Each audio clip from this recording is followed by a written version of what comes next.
And I think that that's what's been hard for me. And I'd say post 35, I've tried to get better at it is actually allowing myself to dream because of the professional disappointments and the expectations that were just pulled out from under me between the ages of 30 and 35. And over those 2 pregnancies too, of having an anticipation of something. And then I think that you become fearful of dreaming. Every week here on More Than Profit, we explore the stories of leaders, entrepreneurs, and investors who have made a difference in the world while building successful businesses. We sit down with each guest and dive into their personal journey, their struggles and triumphs, and the lessons they've learned along the way. On this episode, we sit down with Elisha Krauss, an American journalist, speaker, and radio talk host based in Los Angeles, California. Krauss grew up in Southeastern Oklahoma, the homeschooled middle daughter of an entrepreneurial mom and a father with long military service and a corporate pilot. She moved to New York City at 18 to attend college and became the youngest radio producer at ABC during her freshman year before dropping out to pursue a media career full-time. Before moving to Los Angeles in 2013, Krauss was a senior producer for The Sean Hannity Show, a campaign manager and media consultant. While in LA, Elisha replaced Heidi Harris as co-host with Ben Shapiro and Brian Whitman on the Salem Radio Network. Aside from her vast experience at such a young age in media, Elisha has worked as outreach director for Prager University. Given her life in the spotlight and during a political climate that hasn't proven to be very friendly to divergent thinking, Elisha had to learn fast and early the importance of prioritizing the voices that matter.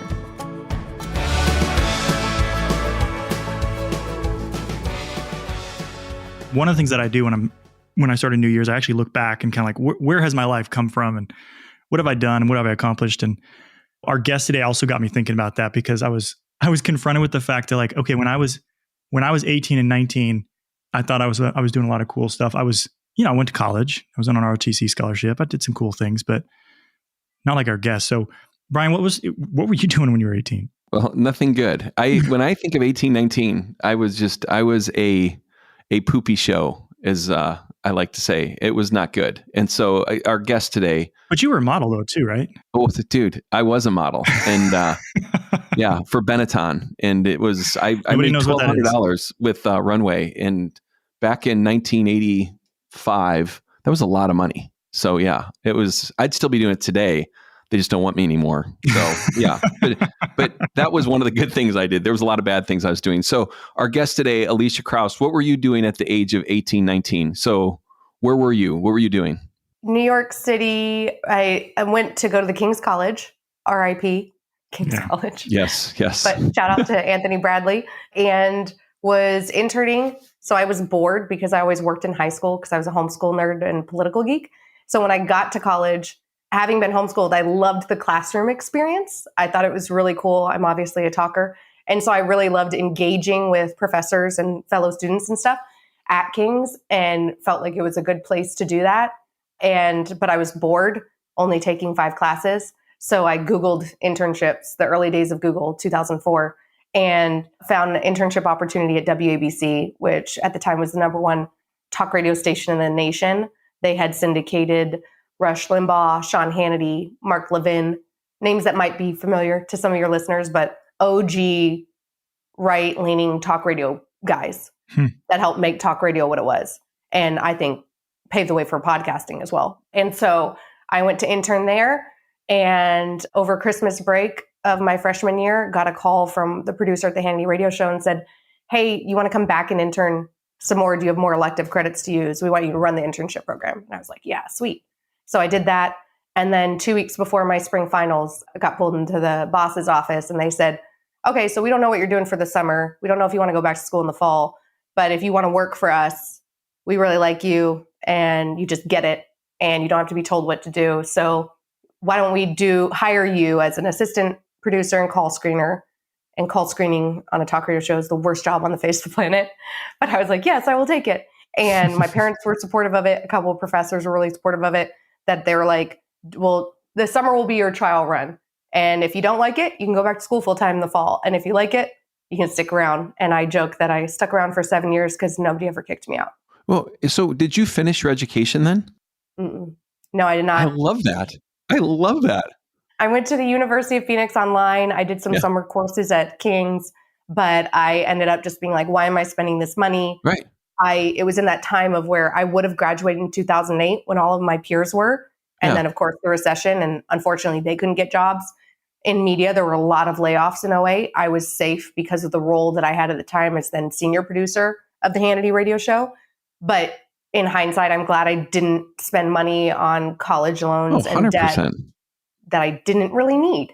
Yeah. Well, I think too, it's because, and I listened to one of your recent episodes with Mike Rowe on higher education, and I 100% agree where we've kind of denigrated these types of roles in our workforce. And then we've elevated even the words higher education. Like we've elevated this pathway to where, I mean, a person that doesn't complete college, even though they're so successful and professional like you are, perhaps even oftentimes feels like they haven't done the things everybody else has done. And it's like, and you're always kind of fighting for respect in a sense, which you've already proven over years of professional work. Well, thanks for that. I think that's my imposter syndrome too, because I think there's an element of being transparent here, like the homeschool nerd of never being, I lived in a very small town and actually probably had the perfect homeschool experience because my dad was an American Airlines pilot. So he always had weird vacation times. And my uncle, I only have one uncle, and he was Navy SEAL, and he was always based in really cool tropical places. So we could go to Hawaii in the middle of November and not have to miss school. Yeah. And that was an incredible experience to be able to see the country and be safe and riding a bike on a military base. But because of that homeschool background and then going and then being a college dropout, there's definitely a sense of in certain rooms or in certain conversations, you know, people do kind of still judge you for that. I think especially in business, maybe less so in media, but in politics and business, there's still the club of which school did you go to? Which sorority or fraternity were you a part of? Yep. You know, are you connected to any Ivies? And it's this so pedigree. I guess maybe I wear it as a chip on my shoulder. I don't know. Yeah. Yeah. I mean, the same thing happens in an industry. I mean, in finance, it's like, how much money do you manage? What deals are you in? Who do you know? And it's just, we then bucket people, and it's just, in my opinion, I think it so dehumanizes the other person. It kind of strips away who they are and what they've built. In your case, the amazing work that you've been able to accomplish without, so to speak, these pedigree things. And then it always puts you on the defensive, which I always hate as well. You know, you're just always like, I'm good, I'm there. So, and I think that there's, from my background of working with Hannity for 7 years and then working with other A-list talent in politics and even traveling for my speeches and stuff, I travel a lot with Young America's Foundation. I find it amusing as a college dropout that I speak to college kids on campuses, which I love doing, and love having a foot and really hearing from them what's happening in their lives, like the next generation, and trying to help them, specifically young women. But it's always fascinating to me when you fly into these little towns in Iowa or Texas or Nebraska, the people with the private jets typically are the ones that went to college. They, you know, you're like, oh, what'd that guy do? Oh, he owns the largest contracting firm in the state. Oh, what'd that guy do? He owns a food processing plant. What's that guy do? He owns the largest plumbing company. She owns a company that distributes buns for McDonald's. And so all people that are really self-made, doing really well, providing a livelihood for hundreds, if not thousands of others, providing legitimate services that help our country run. They didn't go to an Ivy, and they probably don't care about the accolades because they got a private jet. Well, I just had a contractor at our house putting in some concrete, and he owns the company, graduated from high school, never went to college. That guy's making some serious money, and he gets to set his own schedule. He's driving a really nice truck, and he's having the time of his life. Got a place down on the lake. And I'm like, yeah, that's pretty cool. Well, and this, because this has been my world. So I have 4 daughters, all grown, gone. And like, I always try to get them within internships, like kind of what you're experiencing. And the circle that the 3 of us run in, all of them now are starting to have children that like of the age of where they're 12, 13 years old. And it is that thing going, I think internships are so important because I really believe college is a wonderful experience for some people, but is the biggest waste of time for other people. And like, you'd be a great example of going, you would have wasted money and time, and you probably wouldn't have the job you got without taking that risk. And it's funny to me where I have run into people that I really respect who will say, I will pay for you to have a 2 or 3 year internship with this company, or, so they don't have to pay you. They just, need you to be around. But typically what happens, if they're worth their salt, they'll be like you, or think about the responsibility you had as a young person, but how you thrived in it. And I just go, because that could be a whole nother topic of going, how to find your kid internships that are going to be meaningful, because I just think it can paint the world for your kids. Like, I still think of my nephew, he didn't want to go to college, and that's totally fine. He wanted to be a welder. And I said, you know what, the best kept secret in the world, we're in the military, is the Coast Guard. I said, you get the same pension, you do 20 years, they send you through all this training. And so now he's 21 years old. He's stationed in Key West. He's in the Coast Guard. And he actually switched from being a welder to a master electrician. He will retire from the Coast Guard at 38 and get a 6-figure job. Yep. I mean, that's amazing, with no debt. And my dad was a coastie. The path that he took was, he was enlisted for 7 years. An officer was like, Blankenship, you're too good for this. Why are you still scrubbing the deck? And he was like, he admitted he was probably dyslexic, ADD, never really taught to read in public school. This officer, God bless him, helped my dad study up. He tried twice and failed twice to get into the Naval Flight Academy, finally made it. Then after 20 years, like you said, gets his Coast Guard retirement and went to work in corporate airlines and be an airline pilot. Yep. I think that is such a viable pathway. And you mentioned Mike Rowe. I love him dearly. He's just a great guy. And, he has a nonprofit where he helps people get scholarships to go into these blue collar jobs that are really the backbone of the United States. A lot of these jobs, I say all the time, like, also Gary Vee kind of has this mindset of like, you don't need college to do a lot of jobs in the country. Right. And college is kind of a Ponzi scheme. Yep. That's another conversation for another day. Yeah. Of who benefits from that. And I think that there are lots of really viable, purposeful jobs out there for men and women, but especially young men, that are just poo-pooed by elitists that think, no, you must go this route, or you must have this intellectual path, or you must have this degree. And I actually think, and I would challenge any business owners that are listening, which I know that there's probably a few, stop requiring a bachelor's degree when you hire people. Right. Right. Stop. Yep. Right. There's other ways to understand who a person is when they're applying. So Elisha, I gotta go ahead, Bryce. Go. No, please go. Well, I was going to say, one, this is great. This is not at all where I thought this conversation would go, but this is great. I really want to know, why politics for you?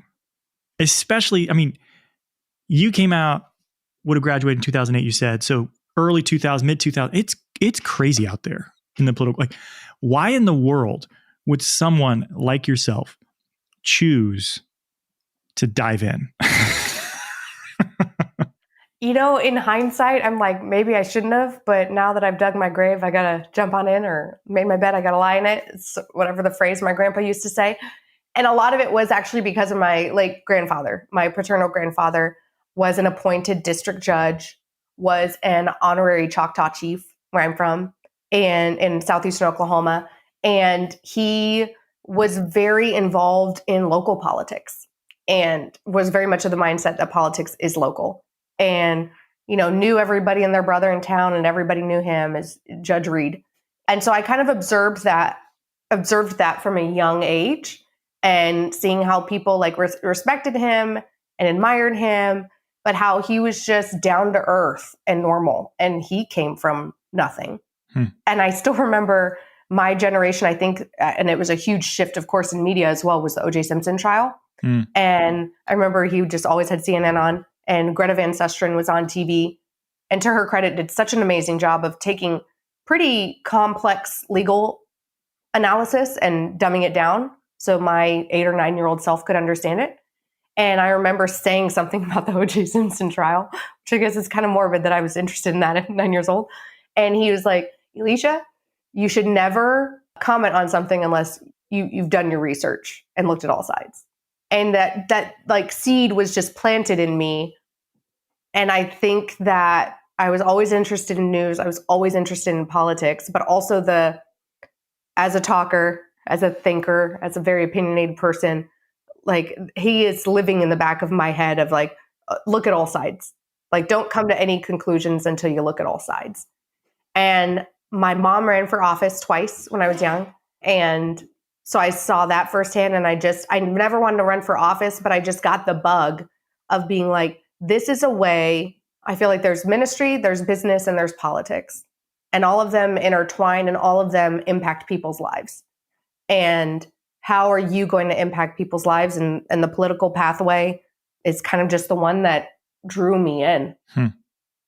Yeah, and I get it, but it's also tough, I mean, yeah. Especially in this modern climate where and I could be naive, but I do believe there was a time when we could disagree and have a discussion. It doesn't feel like we can have a discussion these days. Like we are so entrenched in our different camps that there's not discussion. There's not room for disagreement, dialogue, but still friendship and seeing the other person, which has got to be hard, I'm sure, for you, because you just then receive constant feedback, positive and negative, from people. Yeah, I think that maybe, no offense, you are a little bit older than me. Yeah, that's true. I mean, when I moved to New York City, I lived in Herald Square, and the RNC was there that weekend, and they were burning flags and effigies of George W. Bush in front of my apartment. There were people that saw my uncle in uniform and called him a warmonger and a baby killer. I mean, there was, in the mid 2000s, of course, like another Israel-Gaza conflict that was all over the news. There's all these hot button topics that have always stirred up strife. So I feel like in my lifetime, politics has never been the good old boy, let's make deals and be friends. I think that really died maybe in the 90s with the Clinton-Gingrich relationship, or I don't know that it quite exists anymore. And I actually would say that I'm beyond it's tough to not be liked. It's actually kind of freeing. Interesting. That people just, if they want to make an assumption about me based on what they read online, then that's on them. But my husband, Eric, and I really care about community, really care about fellowship, really care about relationship.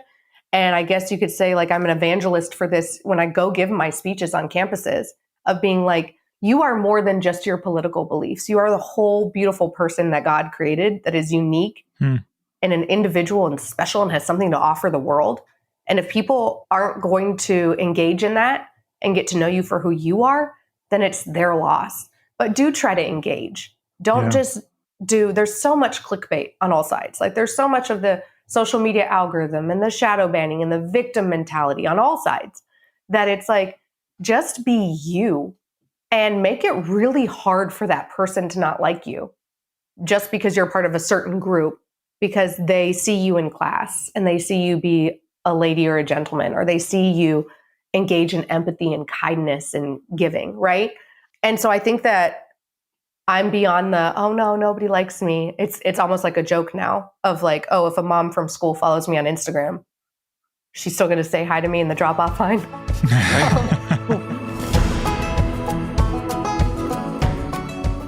Miss Joyce Monty is a model citizen in many ways. She's diligent, hardworking, disciplined, and resilient, with a sensible demeanor that comes from having to pick herself up and push through life's challenges.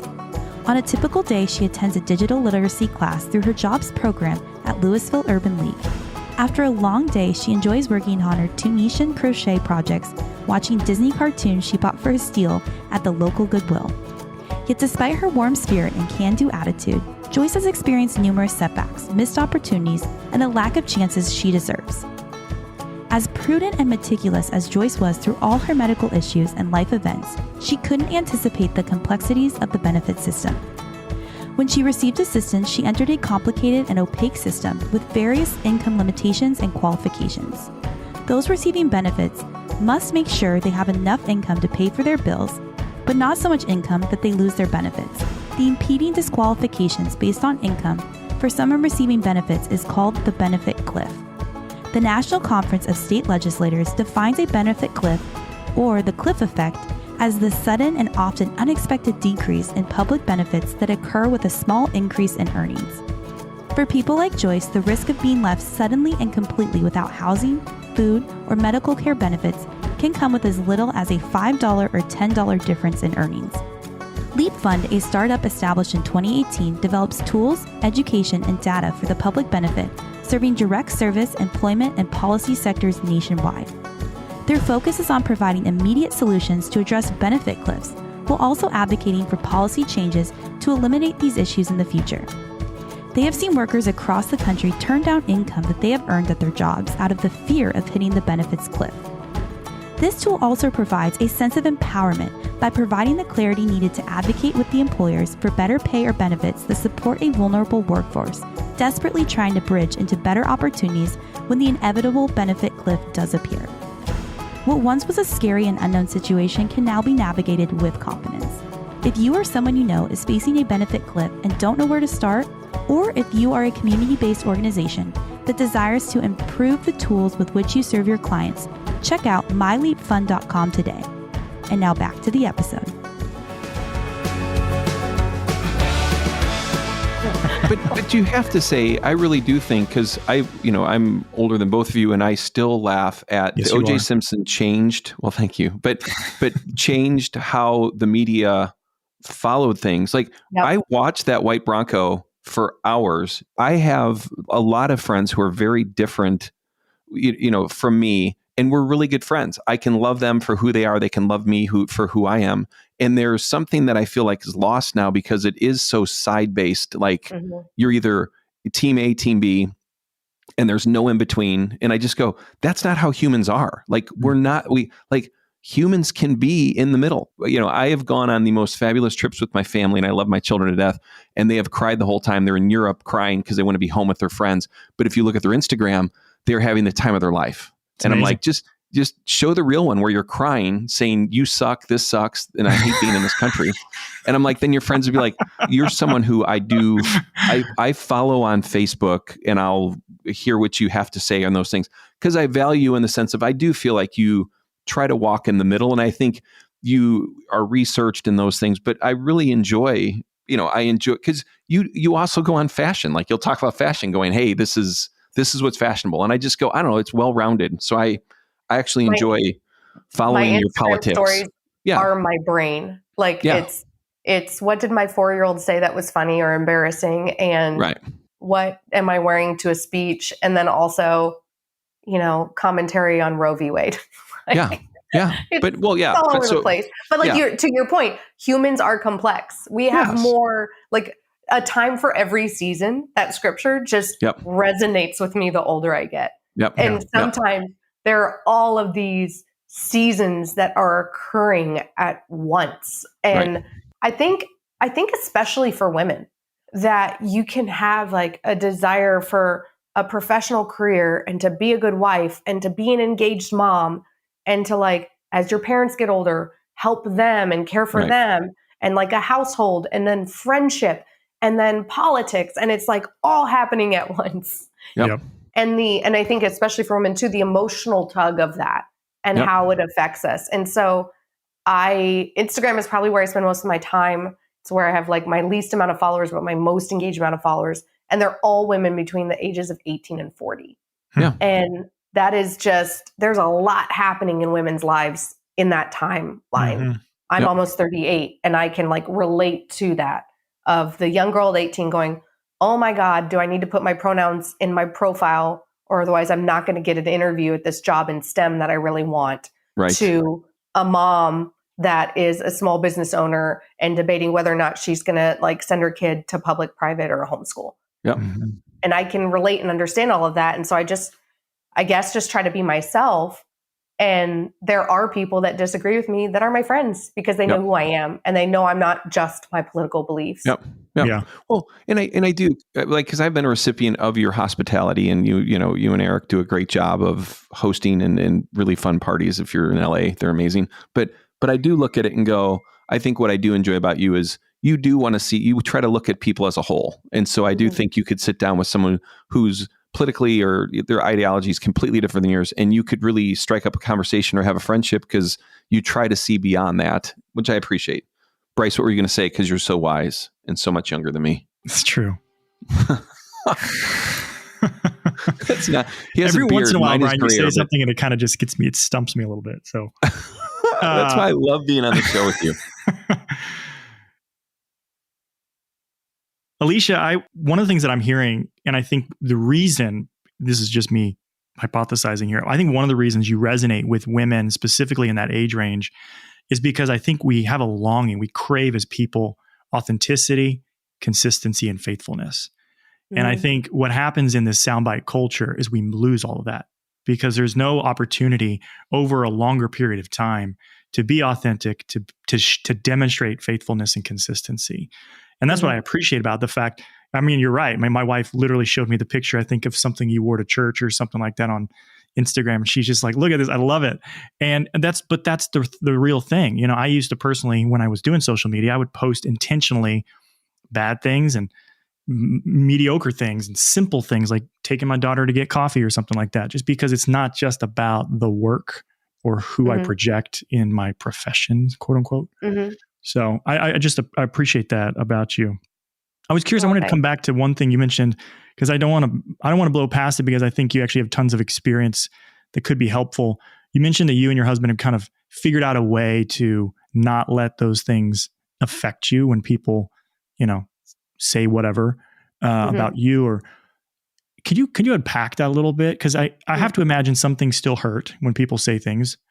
But like, how have you gotten to that place? And you mentioned it's part of like community. So could you help me? What are those qualities in your community that make that possible for you? Like, what is it about? I think it's really prioritizing the voices that matter. And as a people pleaser personality, chronic middle child syndrome, sometimes I still have to actively work through that. Like, does the comment about my double chins and pro-life stance from a stranger on the internet matter? Not as much as my husband's opinion or my mother's opinion or my best friend's opinion. And circling back to the voices that have had like longevity and consistency in our lives. And there's a handful of people that, you know, if Eric comes to me and he's like, I'm kind of struggling with this, or I have a question about this, or and I'm like, oh, you should talk to so-and-so. And then he is constantly in my ear. If I'm struggling or dealing with something, he's like, well, you should call so-and-so. And that we're blessed to have over the years been able to pick up the phone and call somebody typically older than us and wiser than us who can really put things into perspective. And then I think that the biggest thing is, and this is just such a basic, and is like step away. That when you are feeling negativity or down or like there is no hope or just all these voices of hatred or discord or whatever, whether it's your personal life, professional life, spiritual life, politics, whatever, like literally put the phone down and go outside. Yep. I live in Southern California. So I love the sunshine. It makes me feel happy.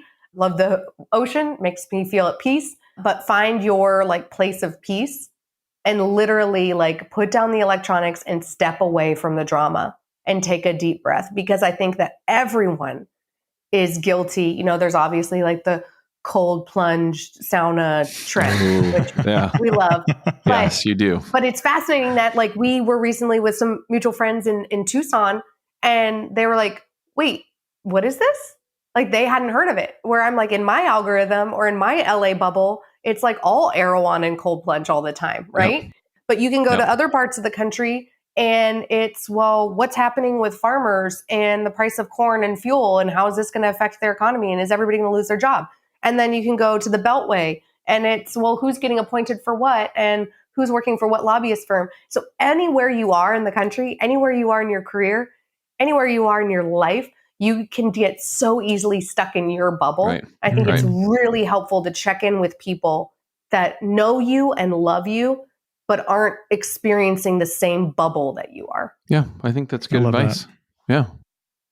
Well, and the other thing related to community, and I think Brian kind of touched on it, but I've experienced it, and Brian and I both have. But you guys have a PhD in hospitality. Let's give you a degree in that one. You know. Yeah. From an Ivy? No. There you go. Exactly. Yes. That's mostly Eric, though. I like assist. I sous chef it.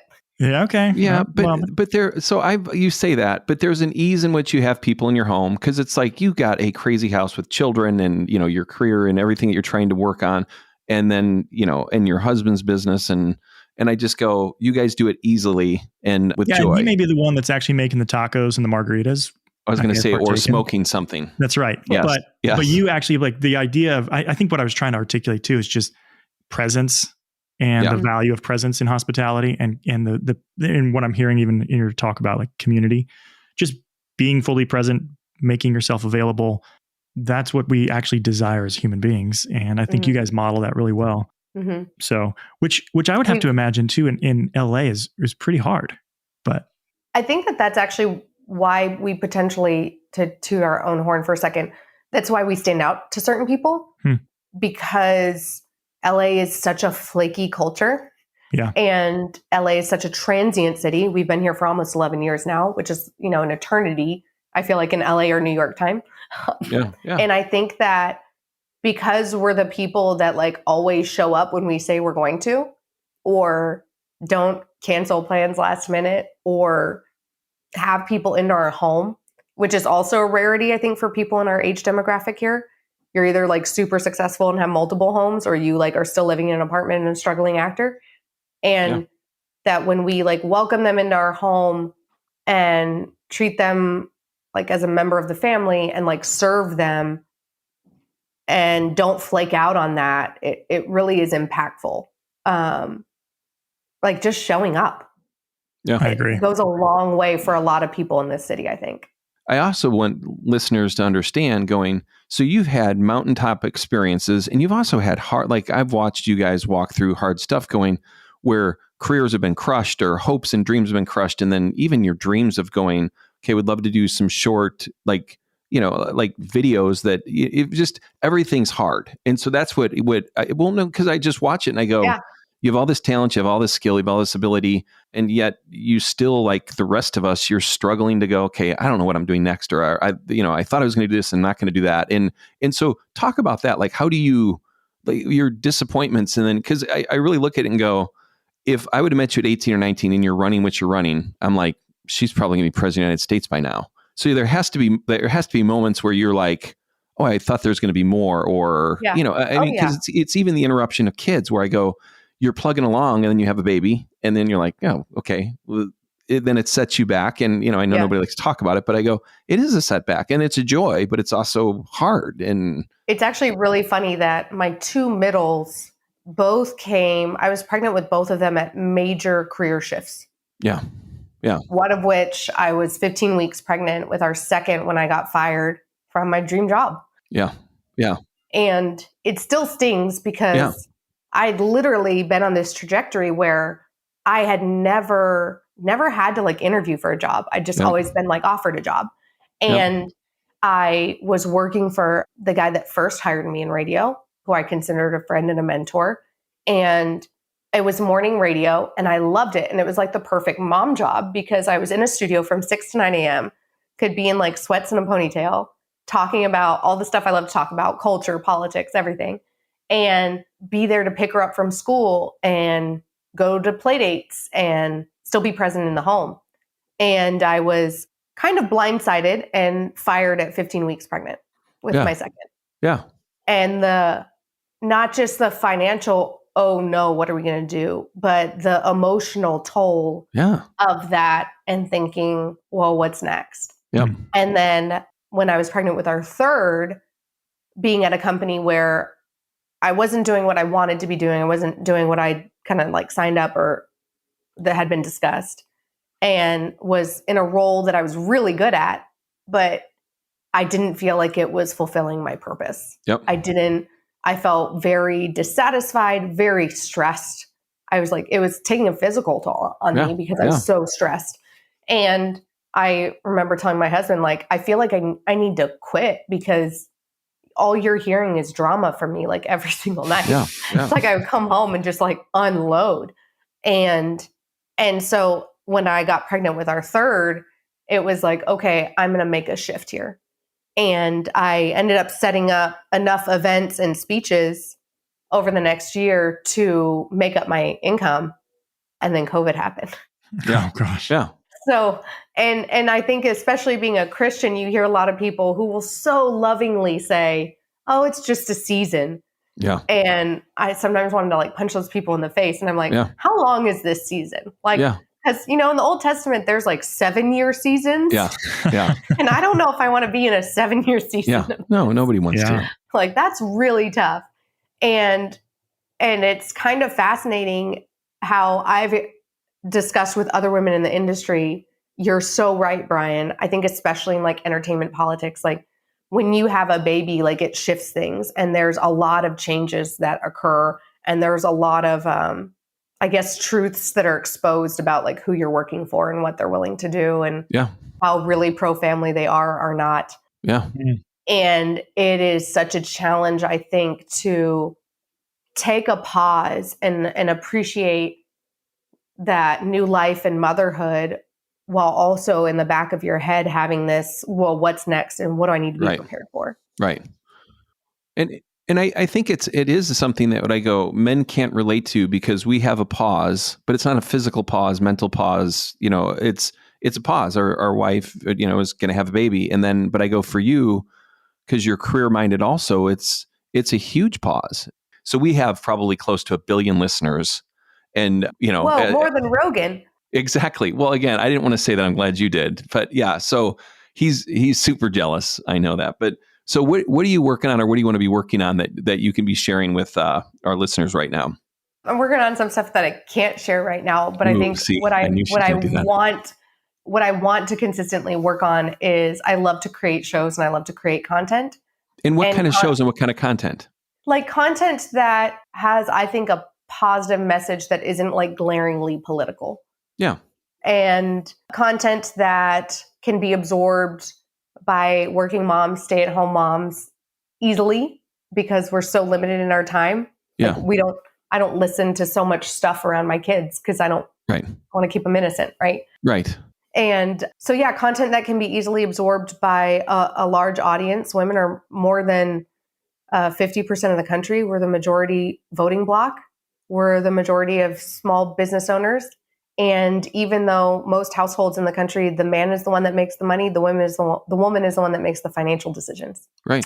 And so really creating something that can educate, empower, and I think uplift women every day. So that, and I do truly love having experiences on college campuses, good, bad, and ugly. Yeah.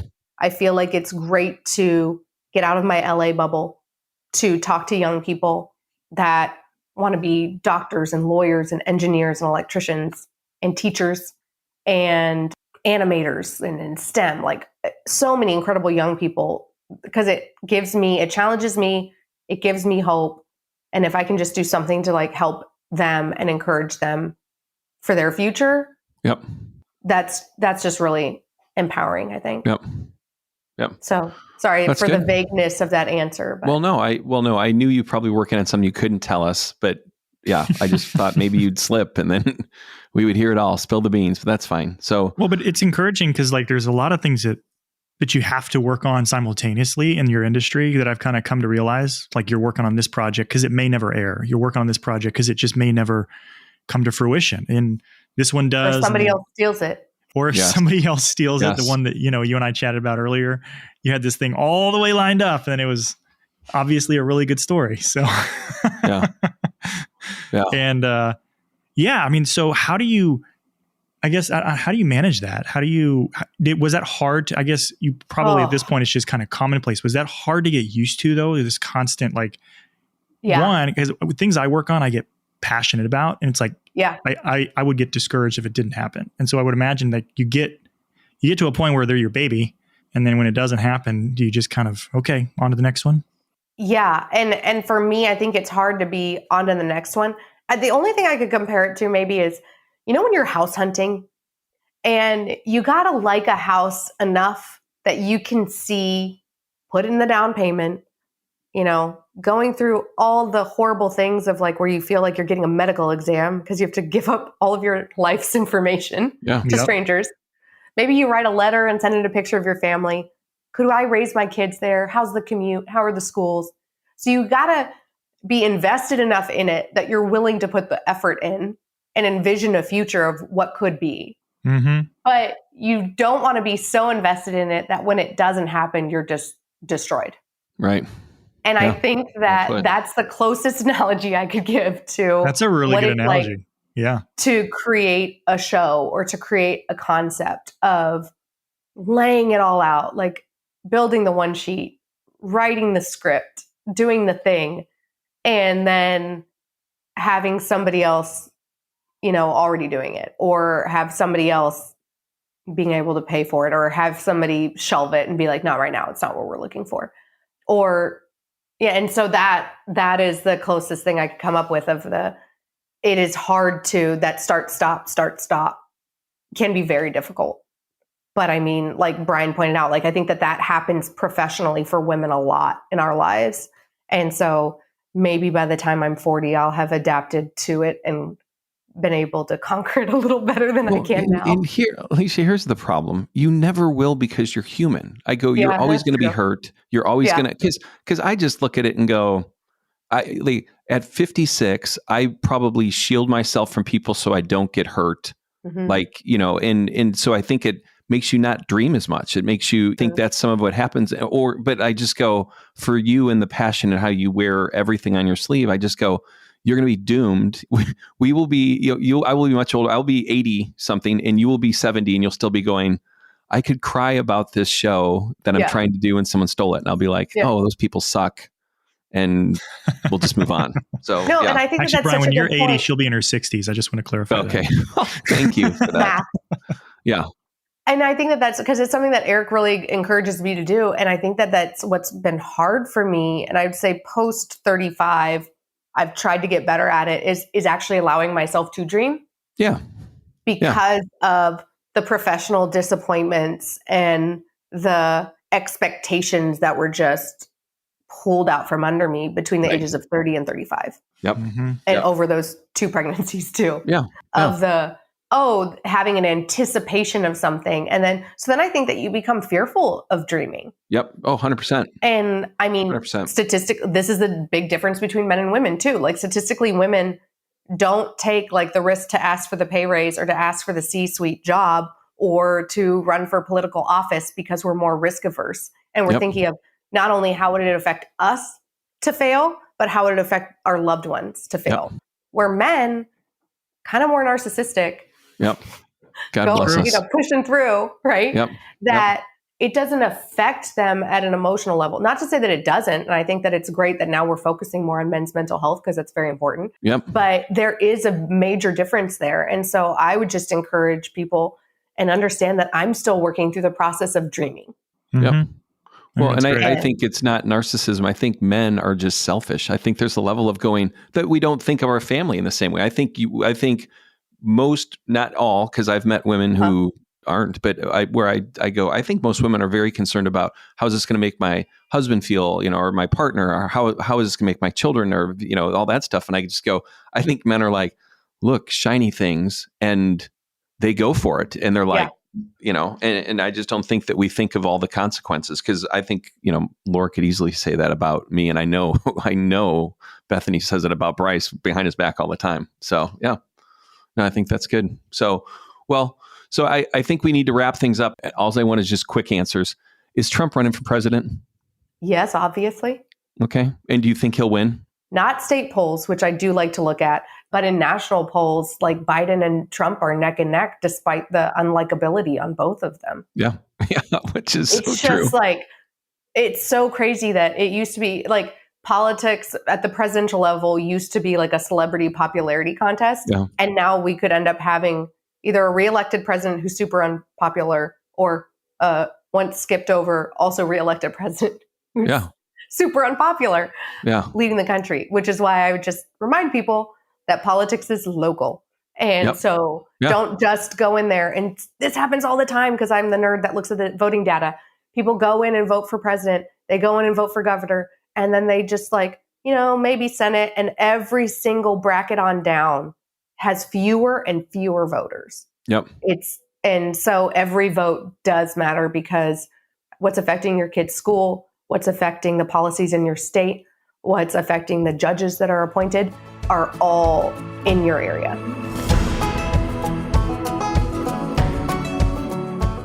Thanks for listening to this episode of More Than Profit. To learn more about Elisha and to see what she's up to next, check out ElishaKrauss.com. To stay up to date with More Than Profit, make sure to subscribe wherever you get your podcasts. And while you're there, drop us a review so others can find us as well. Don't forget to check out our new website at morethanprofit.fm, where we have additional content and past episodes. You can also learn more about what's ahead by following us on Twitter at listen_MTP. More Than Profit is a production of Access Ventures and is hosted by Bryce Butler and Brian McKay. Our executive producer is Crystal Escobar, and our associate producer is Bryn McKay. Audio production assistance is provided by Resonate Recording. Our theme song today was No Man's Land by Slapstorm. I'm Bryn McKay, and you've been listening to More Than Profit.